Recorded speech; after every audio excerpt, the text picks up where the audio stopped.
But we begin our report with the search for survivors in Morocco.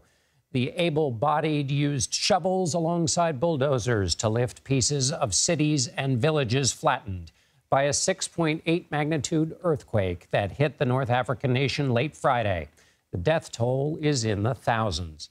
The epicenter of the quake is in the country's high Atlas Mountains, about 45 miles southwest of Marrakesh. CBS News foreign correspondent Chris Livesay is on the ground in Morocco. Day 3 of the rescue effort, with Moroccans clinging to the hope of finding survivors. But with every body removed from the rubble, hope is slipping through the blistered fingers they've been digging with. Across Morocco, footage captures the moment this North African country erupted into panic, and now into a race as they search for the living and grieve for the dead. In the town of Talat al-Kaoub, young Maout al-Atnasser weeps over the death of his little brother, just 7 years old. I thank God for the beautiful memories I have of him, says his father, Brahim. They're all I have left of him. The heartache and destruction are worst here in the remote high Atlas, where twisting roads, steep cliffs, and rustic dwellings, the very things that make these mountains so jaw-dropping, made the earthquake and its aftermath so deadly. Many of these homes are made out of mud bricks, so they don't just collapse, they crumble, and they don't leave any air pockets for survivors who tend to just choke to death on the dust. And if there was anyone to save, locals tell us they had to save themselves. The walls were shaking. I thought I was going to die, says Aisha Lachgar. A boulder smashed my leg. Thank God my son rescued me from the rubble. Towns are cut off and survivors forced to sleep on the streets. We feel completely abandoned here, says Qaida Adlikid. No one has come to help us.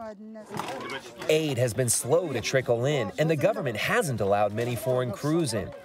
So much of the relief effort has relied on locals like these, driving back and forth to the grocery store in Marrakesh, more than 30 miles away, to bring food, water, and supplies. 85-year-old Saida Ben Stiltne wonders who would still be alive if the government had sent help quickly. Dozens of people died here, she says. They didn't have to. CBS News foreign correspondent Chris Livesay joins us now. Chris, what's the biggest need right now? Well, right now, the biggest need is food, water, not to mention shelter. A lot of displaced people here, their homes have crumbled around them, and these homes are made out of mud bricks, so they don't just topple over, they crumble into dust. In fact, you could say that the biggest need is to help people who are still trapped beneath these homes, but we haven't met a lot of people who are still holding out much hope, and that's because of the materials that are used for them. You know, when we were in Turkey, for instance, covering the earthquake there, we're talking about high-rise buildings made out of reinforced concrete. And when they collapsed, it was kind of a pancake collapse, and there were some crevices or cavities that were left in between where people could survive over longer periods of time. That's not the case here because the floors and the walls around them have just crumbled and turned into dust, and people just tend to suffocate to death when they're underneath that kind of thing. And Chris, how does what explanation does the Moroccan government give for the delays in delivering aid so far?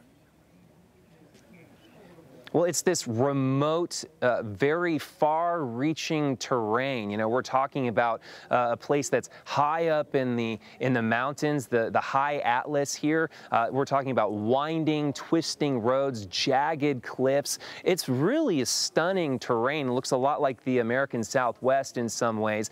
But, you know, when you have these rustic dwellings built out of mud brick in these places, it just makes it very hard to reach people. And there are only so many helicopters that can fly in to reach people. So they've been depending on themselves. We talked to locals who are taking their passenger vehicles, driving them 30 miles into the nearest major city of Marrakesh, filling up the trunk with anything they can get their hands on, you know, water or orange juice, paper towel, diapers, you know, the bare necessities for families here, and then driving it back up these same craggy mountain tops. So, you know, the same challenges that civilians are dealing with are the same ones that the government is dealing with.